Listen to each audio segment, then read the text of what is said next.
Peter was saying these things, samtang si Pedro nagsulti ani mga butanga, the Holy Spirit fell upon all who were listening to the message. Ni kunsad dahil ng Espiritu Santo sa kanang naminaw sa mensahe kato si Cornelius, iyang pamilya, relatives, and close friends.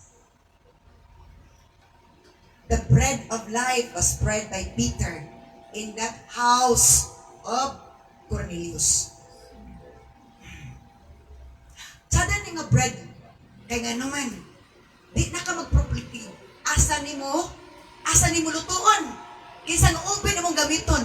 As long as you are connected to the Lord, it's the fire from heaven, fire from God, that will make it cook and taste good.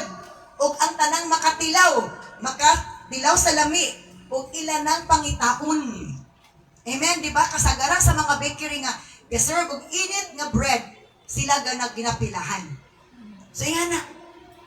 Nga ang mga alagad si Ginoo nga nagkalayo sa pagpangalagad, nagkalayo sa pagwali. Grabe ang mga tao. Sunod-sunod, pangitaon sila. Why? Gusto sila sa mga putay nga giserve. Wala na nila na tilawi ang lami sa wali sa ilang group, sa ilang religious leader. Tanan makahimog bread, pero ang lami sa bread, dili pareha. Amen. Hello.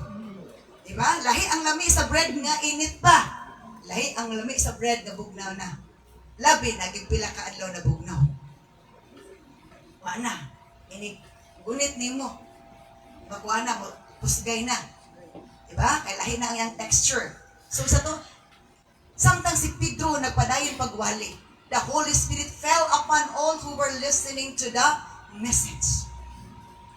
So si Peter nag-spread sa bread of life. Wala siya nag-expect nga pati ang Espiritu Santo mukunsad para sila paga-bautismuhan. So let's proceed to the next one. The Jewish believers who came with Peter, ang mga Hudyo